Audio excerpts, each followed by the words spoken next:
7.5 và 8.0 IELTS giải đề thi tháng 8 chủ đề pollution. Xem hết video để ôn tập cùng chúng mình nhé.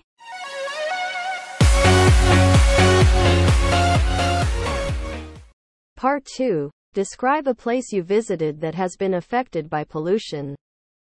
Okay, so my answer revolves around a very famous tourist attraction in my hometown, Sơn, of which the beach has long been fraught with litter. When I still lived in Haiphong, I usually traveled to Sơn every summer due to its short traveling distance. In 2015, my last visit of that routine, I went swimming with my dad before going on land to enjoy the seafood. This was when the experience got worse.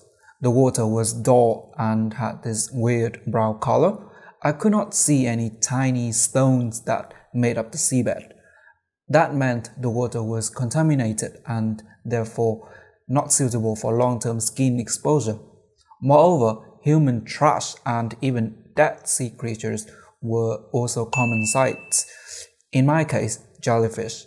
So we left the beach 10 minutes after witnessing the scene. I thought about the reasons for this polluted scenery during our lunch. It boiled down to two popular reasons: the massive numbers of visitors enjoying the cool water at the same time and poor human behavior. I haven't returned to Sơn to swim ever since, but I hope this situation has been well handled by the authority to return it into the purest state for future generations to experience like I did in the past. I guess nowadays we don't need to go far to find vivid examples of polluted places because pollution is a modern plague in our society. So I'd like to tell you about a heavily contaminated branch of the river that runs through my neighborhood on the outskirts of Hanoi. So if I'm not mistaken, this river is called Kim Ngư, which is literally translated as golden buffalo in English. During my childhood, I heard a lot of stories from my grandparents about how crystal clear the river used to be. It was so clean that nearby residents used its water for daily uses like irrigating crops, cooking, and washing clothes. Children could even swim there as a way of unwinding after school. However, over the last 50 years, when Hanoi has gradually become a densely populated megacity, this river has been heavily polluted by dwellers' activities, improperly disposed waste products from industrial zones nearby, and untreated domestic wastewater are directly discharged from sewers into the river. The inhabitants living along the banks of the river also dump garbage, making the situation even worse. I remember first time seeing the river when I was 5 years old. I was totally freaked out because of the terrible smell of rotting garbage and chemicals. The river now looks like a slow-flowing sewer and dump ground for household garbage, which is devoid of life. I hope that the city council could take some measures to clean up the river as soon as possible. In what ways can air pollution be reduced effectively? To alleviate this environmental problem, I guess there are several measures that both individuals and the authorities should take. Like on a personal level, each person can ride a bike to work or use public transit to reduce greenhouse gases emissions, or they can plant a lot of trees to cool the neighborhood or to combat climate change and clean the air. In terms of the government's responsibilities, I guess they can impose a blanket ban on the vehicles that are substandard and release tons of exhaust fumes into the air. What are the differences between people living in the clean air and others? From my observations, I think there are two fundamental differences. First is health. Obviously, people living in clean air will have less probabilities to develop respiratory problems such as tuberculosis or even cancer, which is lung cancer, which is very popular among old people or heavy smokers.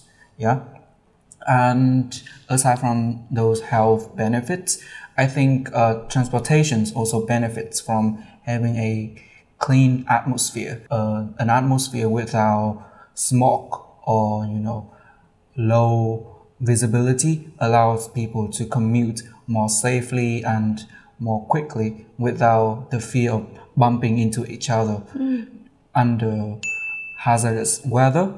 Why are there places that have polluted air and places that don't? I guess that there are a number of reasons that contribute to the level of air pollution in certain places. Like the first reason is population growth. To be more specific, urban areas are always subjected to more severe air pollution than rural ones, as cities have to accommodate a large number of residents, which also means the environment here has to tolerate more greenhouse gases, toxic industrial discharge, and domestic sewage. The second reason I can think of is that the rate of tree coverage. For example, like the countryside is often covered in a lot of trees and plants that aid in the process of air filtration, while the lack of green space in the cities cause the air to be less fresh and breathable. Do you agree with the statement that companies will only protect the environment if they are forced?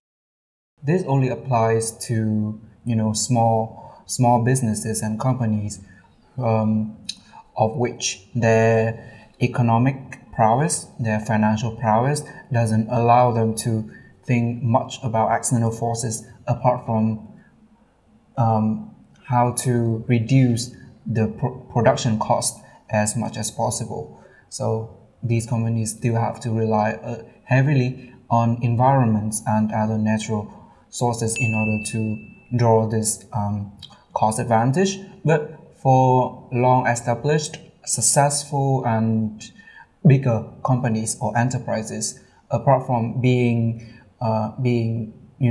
legislated by the law to protect their surroundings, they also bear and should feel the need to execute these steps on their own. And in economy, there's a term called corporate social responsibility, CSR, and there are so many big companies utilizing these initiatives in order to spread their positive image, whether it's voluntary or not, but using money in order to bring a positive image to the community for greater awareness and appreciation, as well as recruiting better people in the process of countering hazardous effects caused by their own procedures. I think it's very cool and should be applied on a larger scale whenever the company has the possibility to do.